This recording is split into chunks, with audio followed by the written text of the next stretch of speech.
I welcome all of you on behalf of Sri-Aurobindo Integral Life Center, Auro University, as well as Auro Pondicherry. It's a wonderful discourse which is happening through our this online Zoom meetings. We heard Velu Mehraji, we heard last time Narendra Joshi ji, and today also I invited Dr. Narendra Joshi ji to discuss what is actually foundation of Indian culture. I requested him to talk about foundation of Indian culture to make it more simpler, to give little background. And this discourse is not only for the intellectual class, but also for the student who are doing research. So it is very important to understand the background in the simplest manner. So that is why I requested Narendra Joshi ji. As well as just few minutes before we were discussing that these discourses are focusing on two things parallel. One is that we are, going to the past and evaluating our journey of art in many contexts, not only spirituality, but in many contexts, how people discuss in different eras.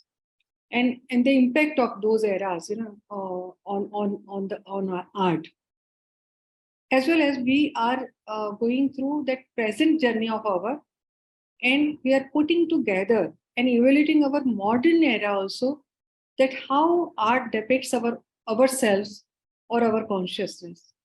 Are we on the same page or not? Because it's very important to know, because our art, as Aurobindo says, that always been handmade of religion and spirituality. Let me quote from Aurobindo, and then I will try to justify what I want to say.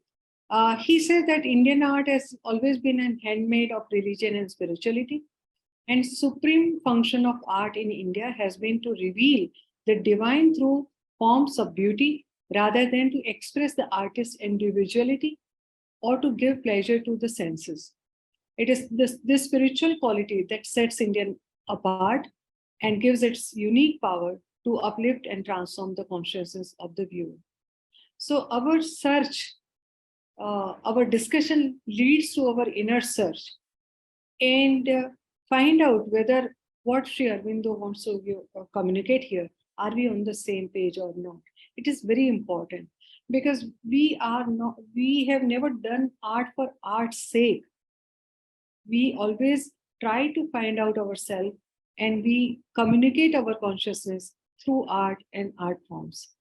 So with this note, I invite Dr. Narendra Joshi ji to speak on Indian culture and foundation of Indian culture, art and spirituality.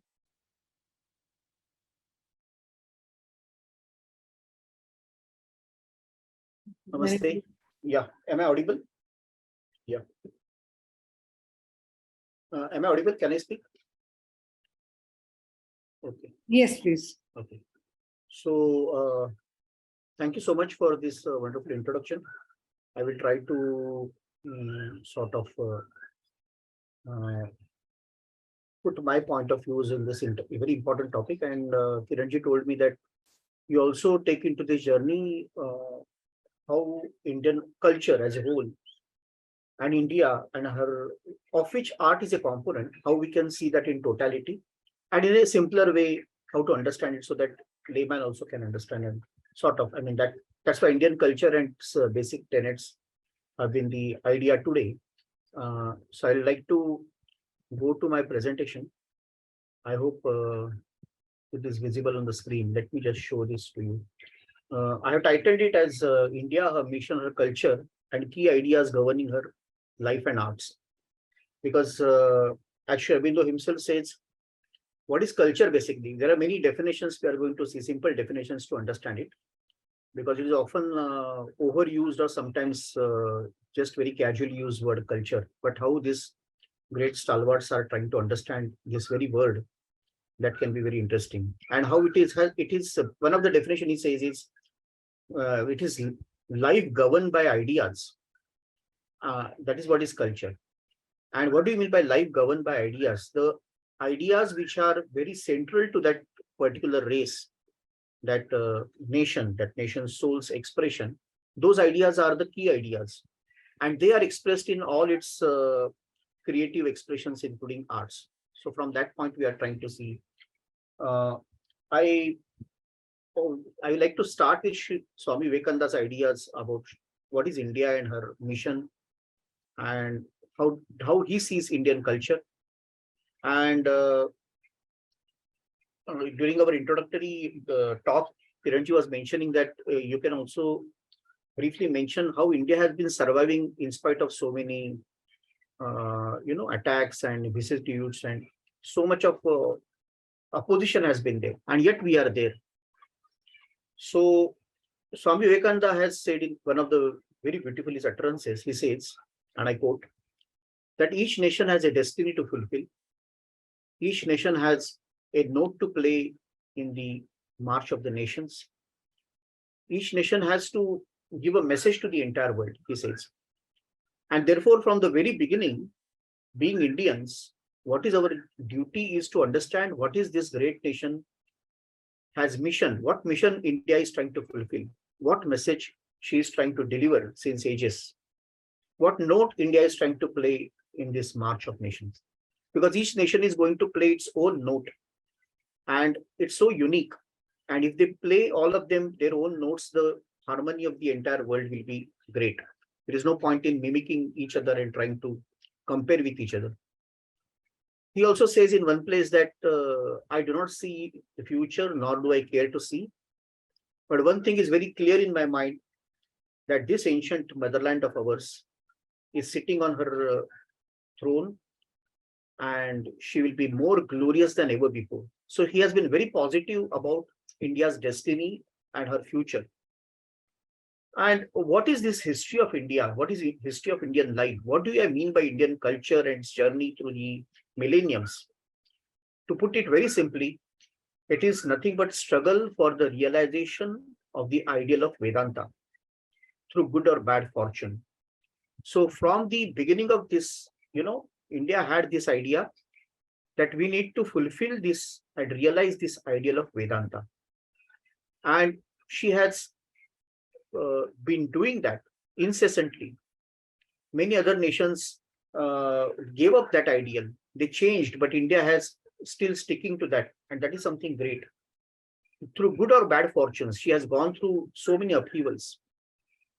And therefore, this ideal of Vedanta, and we will try to put it in very simple words. Some Mahavakyas will try to put it so that we remember it all the time when we look at the ideal. Let it be kept in very simple few pointers for us, which will be coming in my forthcoming slides. But he further says that if we want to now unite this entire India, it cannot be done politically, socially, economically. The national union in India must be gathering up of this scattered spiritual process.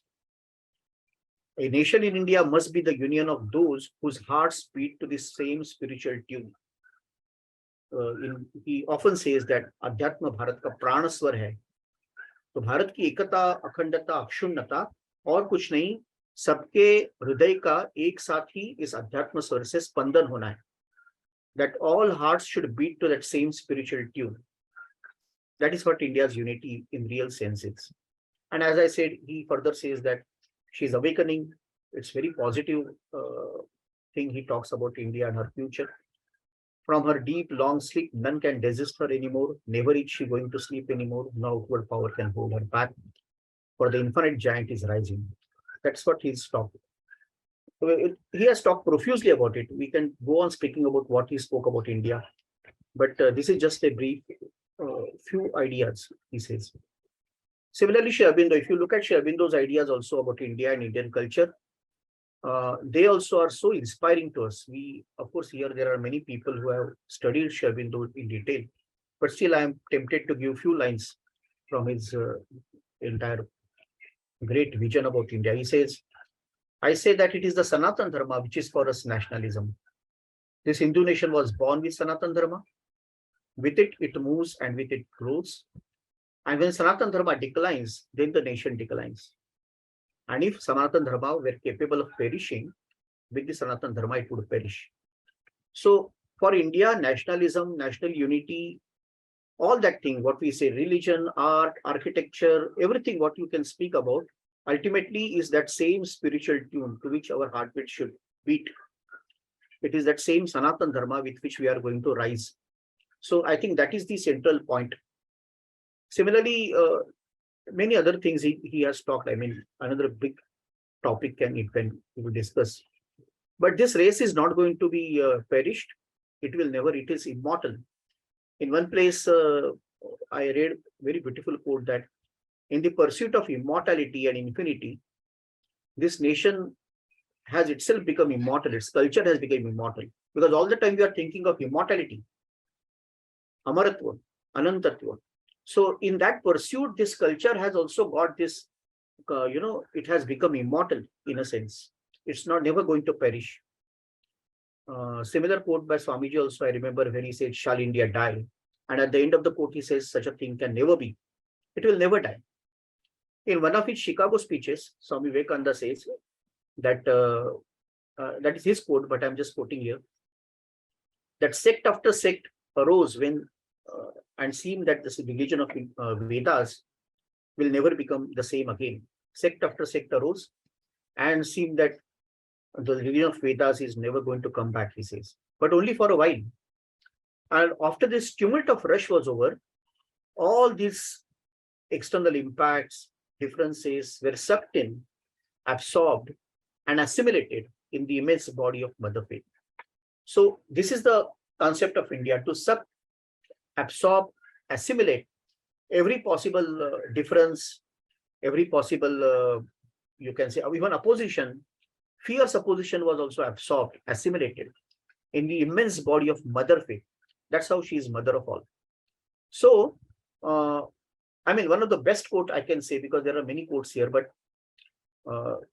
Mother also says about that, and sriaurobindo emphasizes that we are not the ordinary race. No other race in this planet has gone through such tapas, such vicissitudes and all such things as we have gone. And these sufferings have given us this spiritual strength, and we are still clinging to that. And our culture is expression of it. Sriaurobindo says in Foundations of Indian Culture, this third one I'm saying, India of the ages is not dead, nor had she spoken her last creative word. Now see, here he is using particularly the word creative word. And creativity is ultimately, in another place he says, creativity is the only sign of life. Creation is the only sign of life, he says, and great creation is the sign of great life. So he has often been quoting, whenever he says, she has not spoken her last creative word. She lives and has still something to do for herself and the human people. And the quote goes further, and that's something which seeks to awake is not the docile people of the West, doomed to repeat the Occident cycle of success and failure, but still the ancient immortal Shakti, lifting her head high and turning aside to discover vaster meaning of her own form. All that he goes further in that. But let us go now to as we say, let us go back to very, the young people, the students or the layman, how they can look at it. We have seen some great quotes by stalwarts like Swami Vivekananda and sriaurobindo. But let us try to get to the root of it. And now we understand culture comes from the Latin word cult, and that means cultivating or tilling or refining something. So something which is cultivated, if you are cultivating soil, you are going to get the crops from it. If you cultivate minds, you are going to get a cultural, heritage from it. So it's all about cultivating minds. And when the product comes out, it evokes admiration and respect. That's how the culture can be, in a simple word, told. So culture is a way of life, the food you eat, the clothes you wear, the language you speak, the gods you worship. All these are parts of and aspects of culture. But let us understand that these are the bahiranga, these are the external parts of the culture. Its antaranga or its internal part is about its central idea. As I said, life governed with ideas. Its spirit with which it has been living. So this is the internal part. But when it comes to the external, it will have very beautiful, artistic, colorful manifestation in terms of their dances, their rituals, the food they eat, and the everything which you see outside, the institutions, everything. So that is the way, it is embodiment of the way in which we think and do the things. How we think, how we do the things, that is actually reflected in the culture. Same idea is in the Sanskrit heritage also. If you see the Sanskriti, as Latin people have given the word cultivation or tilling, here also it means Sanskriti has been derived from the root kri, which means to do something. Now, if you do something as per the nature, it is called prakriti. So if you are following the laws of the nature, it is prakriti and nothing wrong about that. But if you're not careful enough, if you do not give enough attention to your basic tendencies and propensities, most naturally, as the water will flow down, as anything will be going down by the gravitation, your being also will be always have possibilities of going down. And that is called the other possibility of Kri, which is the word Vikriti, which is perverted way of living or perverted way of thinking. So if you want to live not as a Pashu, not as a human being, but as a Veera, as a Deva, if you want to turn that upward, the third word which is created from the same dhatu, from the same root, is Sanskriti. So beautifully, they have put the three words, that is Prakriti, Vikruti, and Sanskriti. So what we talk as culture basically is turning nature upwards. Nature otherwise will remain as it is, or mostly it will go down by the natural instincts. And if you always try to refine it, you try to bring it down, put it down, pull it down. That is how the Sanskriti actually comes from all that. So sublimation, elevation, trying to give a elevated turn to anything which appears to be normal. So when it comes to food, you try to inculcate that some way of elevating your body, soul, mind through the food preparation as well as food eating. When it comes to clothing, same. When it comes to festivals, same. When it comes to artistic expressions, now we understand why these things are like this in India, because anything which is natural is not negated, because negation is not the solution. Suppression is not the solution. Solution is sublimation and elevation. So when you try to elevate it, that becomes the Sanskriti. And as I said, there is a Antaranga, Bahiranga. So there is always inner part, which is from the ideas, ideals, philosophy, psychology, all that part.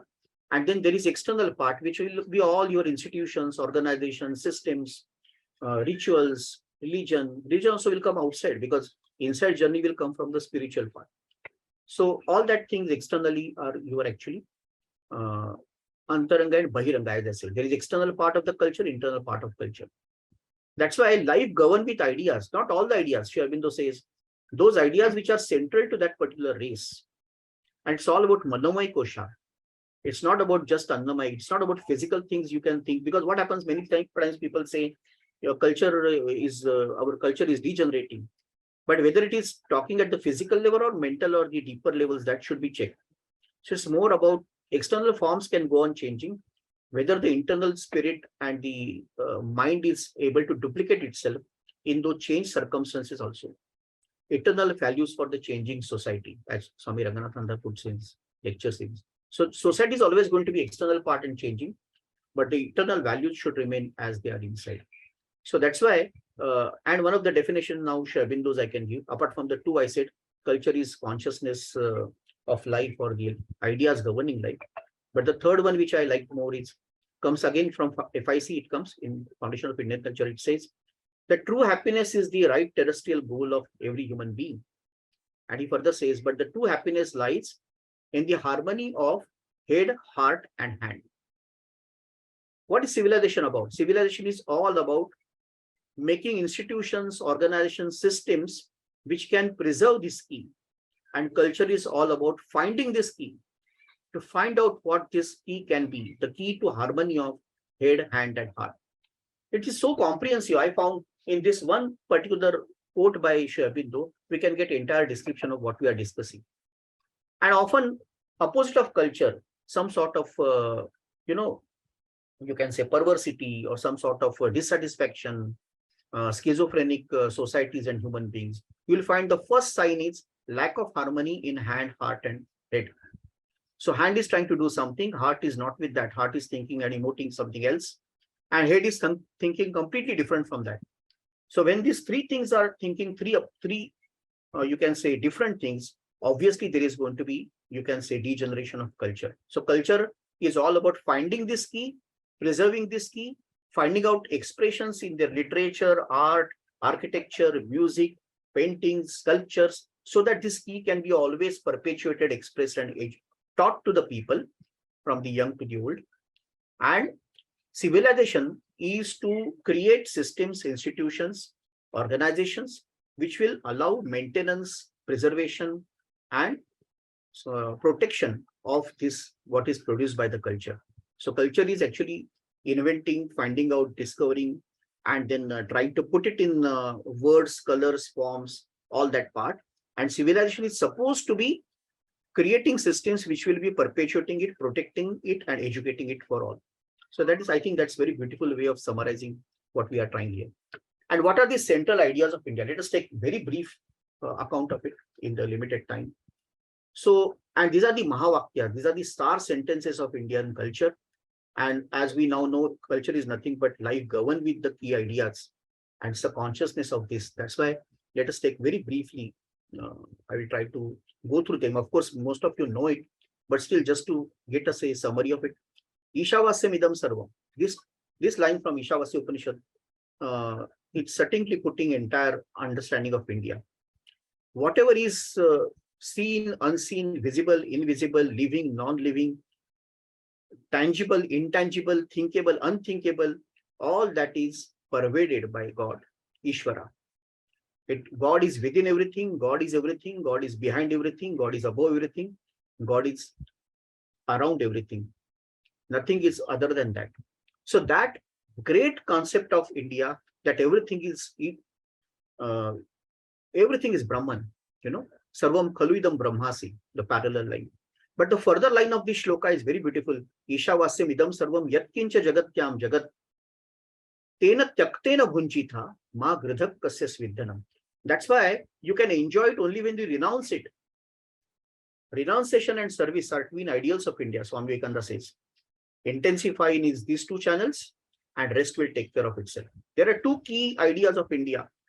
If you want to see how to practice this Ishavasyam idam sarvam, then it is Tena Tyaktena Bhunjita. The key concept is you can enjoy only when you renounce. Tyagena Ekena Amrutatvam Manushu, Upanishads declare. Very emphatically, Upanishads talk about this thing, that you can enjoy only when you give up. If you seek, you are not going to get it. You run after something, it will never come to you. Just give it up, leave it, and then you are going to get it, because everything is ultimately God. That's so beautiful. And ma gridhakkasya svidhanam. We are not like vultures trying to live on somebody else's defeat, degeneration, and decay and death. That's not human being. Vultures live like that. Human beings will always stretch their line longer than the other line. They will grow by their own intrinsic greatness, not try to belittle others, be jealous of others, or try to be, destructive of others. We have never done it for individuals. We have never done it for other nations. This nation has been there in spite of not destroying other nations. We have never tried that. So that is as Swami Vivekananda again says, each word of India has been said with blessing in front of it and peace behind. And that is the reason we live. Why we are living? Somebody asked the question. We are living because every word we said was having blessing and peace with it. We have never tried to destroy other nations, because we know very well we can be great even without trying to trouble or destroy others. Manatatra layam yati tadvishno paramam gadam. That is another beautiful sentence of India.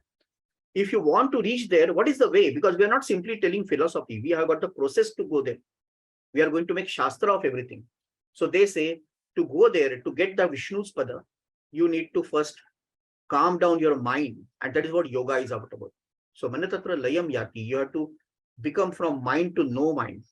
You have to just lay. Mind should not become, it should not continue to be that chattering box. That is the way to reach the God. So the process has been given. Sarvam Khalvidam Brahmasi, Eko Deva Sarva Bhuteshu Buddha. These are all beautiful sentences of India, which are the key ideas of our entire culture throughout the millennium. And that these ideas are expressed through every artistic expression, good expression, I'm saying, representative expressions of India. Great sculptures, great paintings will always keep these central ideas somewhere behind it. That is what I firmly believe. Manaiva Manushyanam Karana Bandhana Mokshayo, another star sentence, great sentence of India. And I personally like it a lot, maybe because I got that thing identifiable with me myself. They say, what is the reason for your being in the prison? Why you are in the bondage? The reason is your mind. And what is the solution? What is the key to liberate yourself from this prison, the key is again your mind. So mind is the way of your liberating from the prison. Mind is the reason for your being inside this prison or bondage. I mean, this is fantastic for me. And I like this. See how small sentences are able to give you a lot, which otherwise cannot be expressed in books or the great, encyclopedias cannot express sometimes. And that's how I can go on telling. But these are some of the key sentences which India has always believed in. Indian culture is Om Iti Ekaksharam Brahma. We have this primordial sound or the Nada Brahma from which the entire world has been created. So these are some of the ideas. I mean, we can go further to that. Chitramevi Sansaram. That is the beautiful line which says that this entire, and we are talking of arts, that's why this line can be important. This entire sansara for Indian mind is actually Chitra. It's a picture. It's like going in front of you a chalachitra. It's going in front of you like a motion picture. Look, at that point of time, ancient times also, they would think of chalachitra or motion picture. So think of this as if some motion picture is happening in front of you. Enjoy it. Let us not get bogged down by things. We get too involved in that. You are here to enjoy the picture. You're not here to get, completely stressed out and frustrated by the picture. Ultimately, it's Chitramivi Sansaram. The entire sansara is nothing but a picture happening in front of you. Ismin sarvam idam protam sarvam. I mean, these are all great sentences. Tattvamasi, of course, comes in that from Chandogya Upanishad, that thou art. I mean, what you are searching in all these things, ultimately it is inside you. Tattvamasi. And that's why these are some of the, as I said, we can tell all these sentences one by one, but again, process comes, we are not simply telling ideal and the great thing what we are want to achieve. Indian mind is very peculiar that they will, Sri Aurobindo one side says that with a calm audacity, she says that it can be done if you want to do it, if you will to do it, there can be a process for it, there can be a science of it, and you can always do something what we are talking, and everybody can do it. Everyone can do it. So that assurance, that science, that way of finding out the solution and processes. One of the sentences in that line is Yavad Drushti Bhrovor Madhye Tavat Kalam Krutam Krutam. Why you are fearing? Because your Drushti is not yet in the Bhrumadhya. You are not yet concentrated at the middle of your eyebrows. The direct reference to the process. If you want to meditate, you concentrate in the point which is at the middle of your eyebrow, which is nothing but your chakra of the will, Ajna chakra. So direct. I mean, there is no something mystic and you can say reserved from some people, not told to the people. That type of idea is not there. Vedanta is for everybody, and everybody should know it and should do it. That was the idea. So I mean, time is a bit limited, but I'm trying to tell you that these are the ideas which are govern India. Rina Kalpana. Each thing happens because there is some date indated. We are born with the date. Our entire life is to pay back the date. So there is Rishi Runa, there is Deva Runa, there is Pitru Runa, Matru Runa. So that's why we are born. We got this body from the parents. We owe it to them. We need to pay back to them. We have got this from our gurus and our teachers, so we have to pay back to them. So the entire thing is Yajna Kalpana. We have to give back this, sacrifice it back to the what we have already got from this cosmic cycle. And therefore, we are not enjoyers or the owners of this. We are trustees. We are trying to do this sacrifice, and therefore we don't have any sense of ownership or sort of unlimited enjoyment and consumption of things can never happen in this particular idea. And therefore Yajna, Swadhyay, Dan, these are the three pillars of India's dharma. Yajna, that means Prakriti and Manushya Jivan, that is human life should have a harmony. That's why Yajna is to be done. Swadhyay is done because you have to understand the things. You must seek the knowledge about yourself and the others. And Dan, because ultimately when you have more, whether wealth or knowledge or anything, it has to be given to the others. So Yajna, Swadhyay, Dan. These are the three ideas. Acharya Devo, Pitru Devo, Matru Devo, Ati Devo, Satyam Vada, Dharmam Charo. I mean, these are the grand ideas which from Upanishadic age to the modern age, India has carried and cherished and has not been ready to give up. And she clings to these ideals, and that's why her culture is immortal. And as I said, educated people may have forgotten it, but as Swamiji says, bring light to the poor, but bring more light to the rich, because the problem of their richnesses are more. Bring light to the uneducated, but bring more light to the uneducated people, because problems of today's educated people are more complex. So, I mean, it has been there in the blood of this, as last time, my last lecture also, we saw this rural and the tribal ladies painting their homes, having that Santoshat Anuttam Sukhalabha. They are not read Patanjali Yoga Sutra, but they are having that Santosh in their entire life. Contentment is there, and artistic expressions are so beautiful.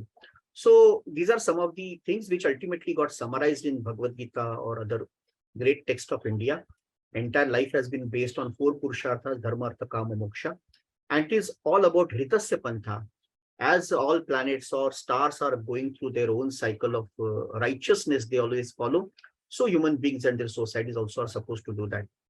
So entire life's journey should be governed with the dharma. And what is dharma? Kanat Muni in his Vaisheshik Darshana says, Yat Abhyudaya Nishreyasa Siddhi iti dharma.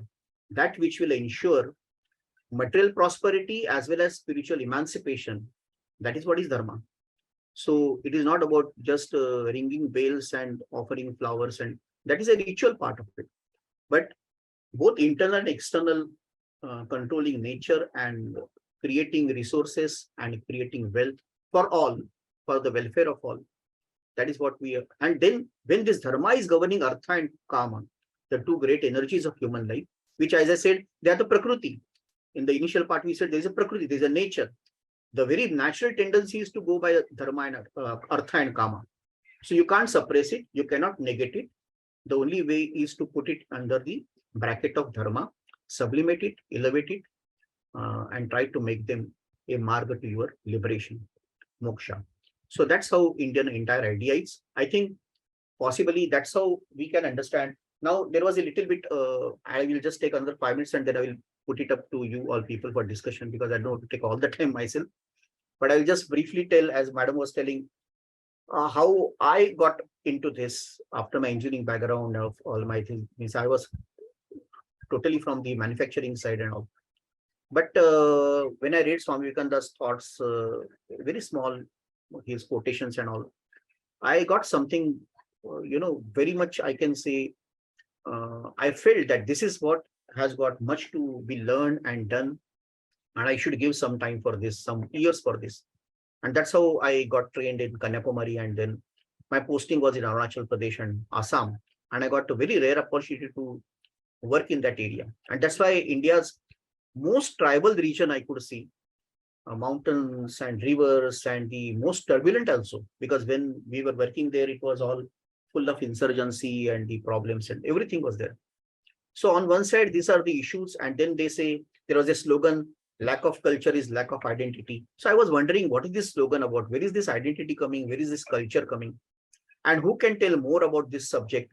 So obviously it was two great masters for me. One was Swami Vivekananda, the other was sriaurobindo. And sriaurobindo's Foundations of Indian Culture literally saved me in that mountains of Arunachal Pradesh and Assam, I must say. I was saved by this book. I had no, reservation in declaring that to anybody for any number of times.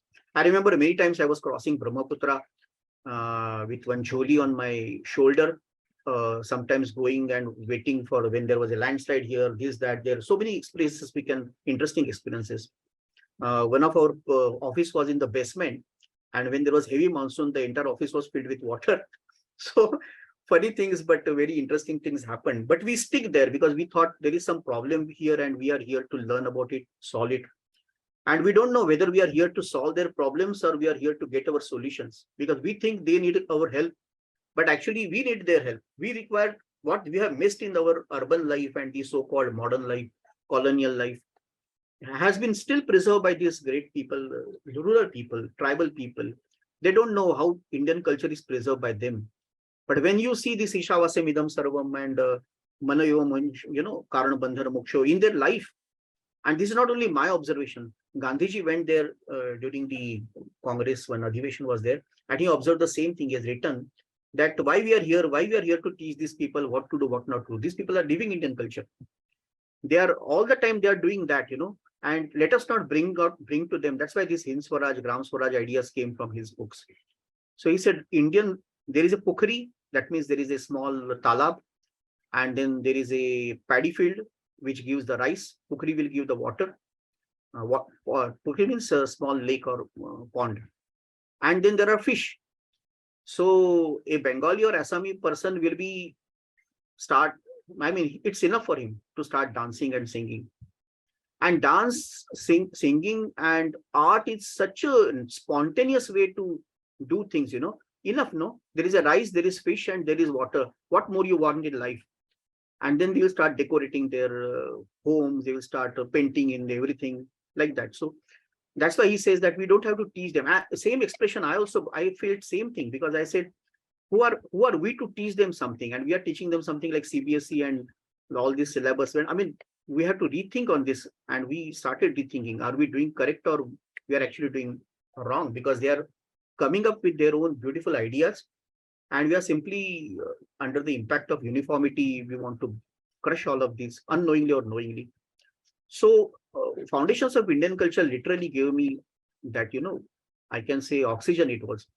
So wherever I was going, I was carrying that book with me. And still it is with me.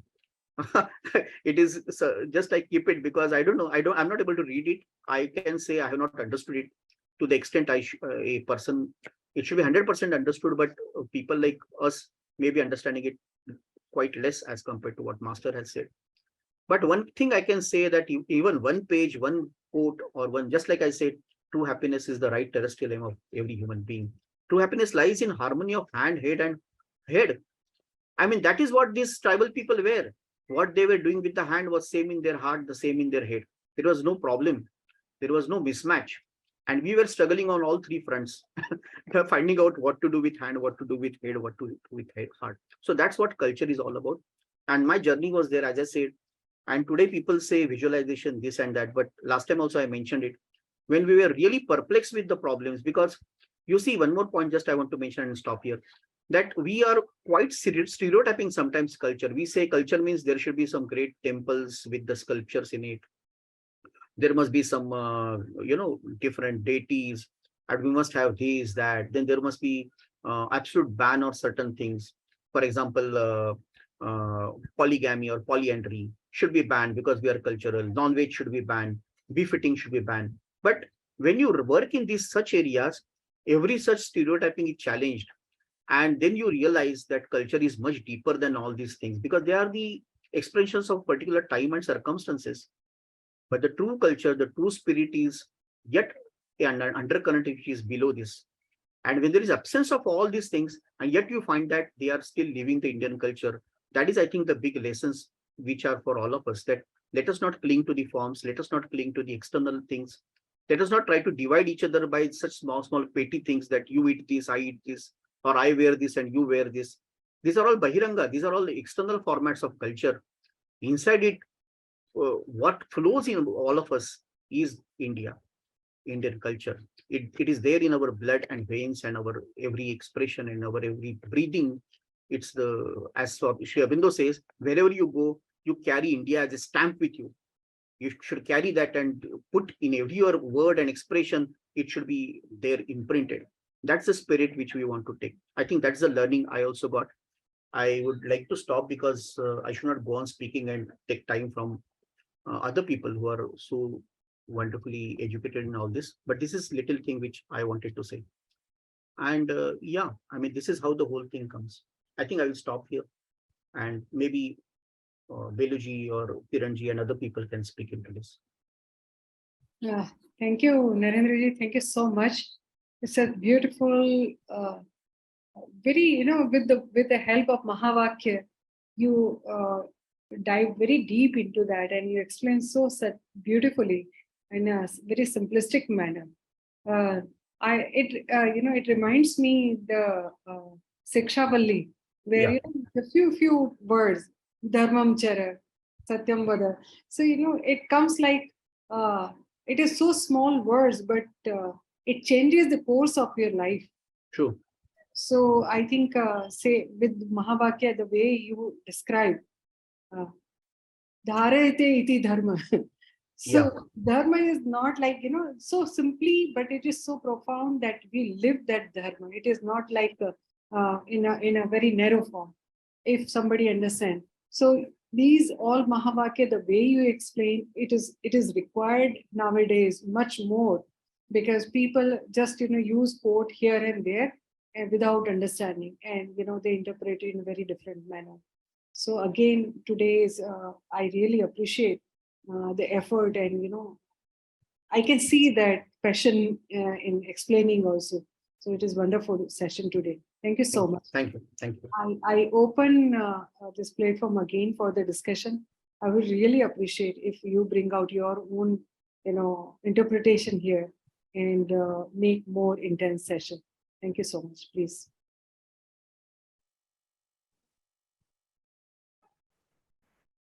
Narendra ji, I Yeah. really enjoyed your presentation. Thank you so much. Thank you. As Kiran ji said, through the use of these Mahavakyas, you really kind of summarized, gave us the essence in a way of what India Yeah. stands for. And it's very interesting. I'm joining this session from the heart of, the ancient Indian civilization, the most ancient city in the world, Banaras, Oh, Kashi, the city of light. So that's why I'm in a hotel with not very good internet access, but still, I'm really happy I could join this session. And I missed your last session. I'll be catching up on that soon. But I just wanted to kind of, make few points, few observations in the last few days, especially related to the art scene, and also I think bringing in what Narendra ji you just shared. One thing that I have noticed, and this is my first visit to this most ancient city, but what I have noticed is something. I've been here for the last 2 days only, 1.5 days, and what I've noticed is that there is so much, a sense of spirituality is very much there in the very air, in the very soil of this land, in especially this part of India, and yet there is also so much chaos that comes with the life. As Kiranji said in the morning, at the beginning of her session, we are trying to bridge the past and the present also in some way. So the present also includes so much of this outer chaos. I noticed that I went to the temple, the Kashi Vishwanath temple, early in the morning, and I came back around 5:30. I was there at 3:30, came back around 5:30, and I thought I'll take a little nap before going for breakfast. And from 5:30 onwards till like 6:30, 7 that I took nap, there was not a single moment when no car horn was not, blowing. Even that early in the morning, there is so much hectic life, throbbing life there. And then I started, with that perception, I started observing very carefully as I went through the city in auto rickshaws and things like that, that with that throbbing life, and those who have been to Banaras, they know it's a city of, small, narrow lanes. But what I found in many of these lanes is the street art that is taking over, which I believe is a new trend in India, most cities in India. For the last 10, 15 years or so, they are hiring college students studying art, giving them projects to beautify streets, which otherwise would have been just spoiled with, graffiti or posters or whatnot. But and this afternoon, this evening, just before our session started, I was coming from some place, and the street art had clear influence of like Gemini Roy style painting, or the other folk art, other tribal arts, of India. So that, to me, that suggested that people are beginning to also take pride in renewing, rebirthing their towns, rebirthing these ancient cities. And the medium, one of the mediums they are using is art. This idea of using art to awaken a sense of pride in their city. And as Sri Aurobindo says, you start from near to far. So if we want the youth, if we want the youngsters, the present chaotic India, to start taking pride and have a healthy appreciation of what the essence of the culture is. Art is a powerful medium. That's the interpretation I made, that so many street corners which would have been otherwise spoiled by people spitting or political parties using for propaganda or things like that, art has been used as a medium to preserve whatever was the ancient and to beautify it and to give a sense of pride and a sense of respect for the local culture, for the local, artistic community. So this is something that I've noticed in many other cities in the last 10, 12 years, but to see that in Banaras really gave me a very happy feeling. So I just wanted to kind of share that from where I see. So when I see that present and I, meditate again on what Narendra ji was describing so beautifully about the essence of India, I sense this thing that, yeah, we are waking up in a new way. We are rebirthing ourselves in a new way with new forms, as you said, and hopefully trying to not only conserve and preserve, but to even take that essence and express it in new ways. So I just wanted to kind of highlight that point. So yeah. Yeah, definitely, definitely. It's a very valid and very good point. And it is always ancient and modern.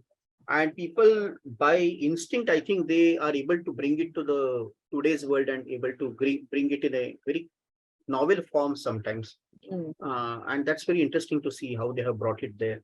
Yeah. Yeah, Yeah. definitely. It's good to know that you are in Banaras today. So it's Yeah. Yeah. Yeah. Uh, Anyone else yeah. can please share?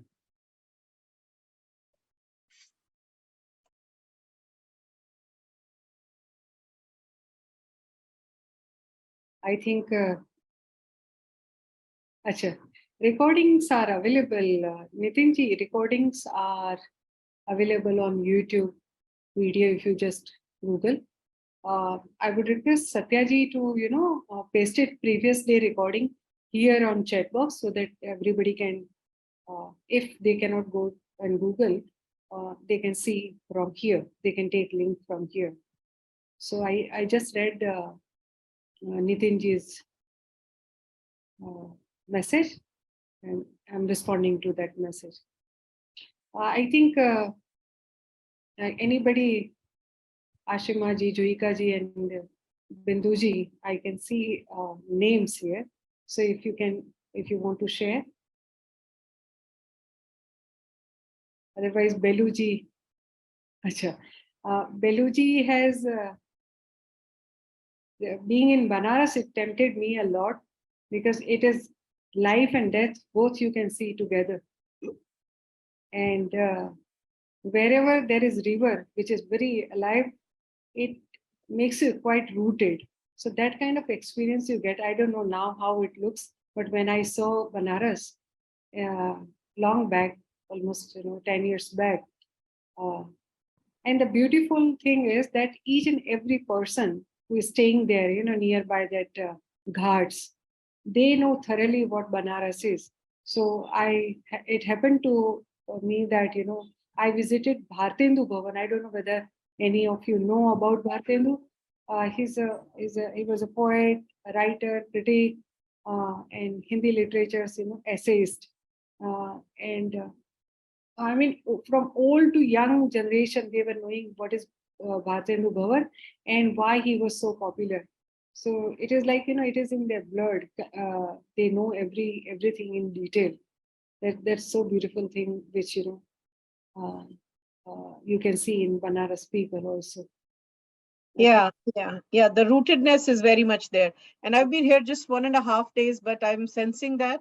And that pride is very much there. And the other thing I also like, yesterday evening, I was at that famous Ganga Aarti. And again, the whole ritual, I mean, there is so much artistic sense in it, like art in the highest sense. Of course, I was watching it from very far away, so I can't tell from the facial expressions of the people who were performing the aarti, who were offering the aarti. but that performance art or the ritual as a performance art, that was again a very interesting experience to go through.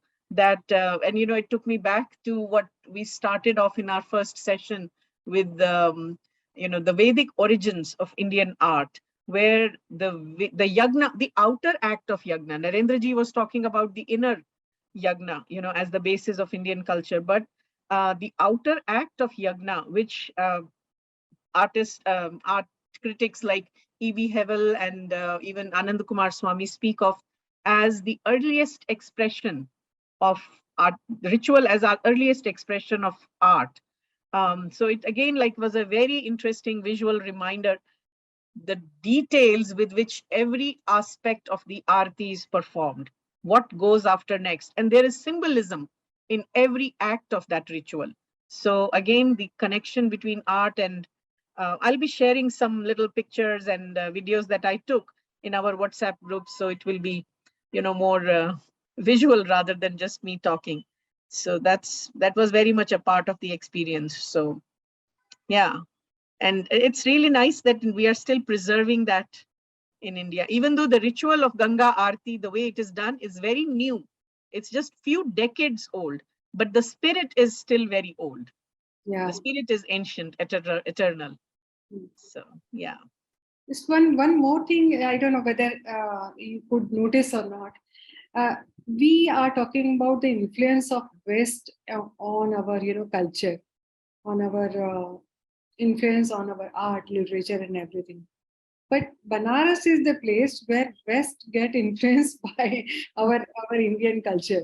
Yes. Whosoever came over there, you might have seen many foreigners, and they are living the life of Banarasi. अब हमारे रंग में रंग गए हैं वो. Yeah. And Right. they are so one side you may see that there is a pizzeria, another part they are just doing the same ritual or same way they are praying the way we pray here. Yeah. It is amazing combination of West and East there, but Yeah. Western people normally I don't see much in any other state, but I could see in Banaras this kind of thing over there. True. Yeah. Great. Yeah. So I think almost everybody is silent, and it means it is time. I'm so thankful that all of you are taking time out of your, and that is particularly when it is 7 to 8. You must be tired from your coming back from offices, and even though you are taking out time and sitting here and listening to the experts, I'm really accept my gratitude. I'm really thankful that you are here. So next time, please share whatever you feel like to share with us. It's not necessary that we should do intellectual discourse or something like that. But participate. I would request to participation more. Next time, I think Binduji is there. No, I think Vladimir, I just saw that list. Okay. Vladimir is there. I think Bindu's is on 17th. Okay. So next is Vladimir. I just closed that file, but yeah, no worries. I think Vladimir is there. Thank you so much. Thank you for joining, everyone. Please take care. Thank you. Thank you so much. Thank you, Bye. Narendra. Bye. Thank you so much. Thank you.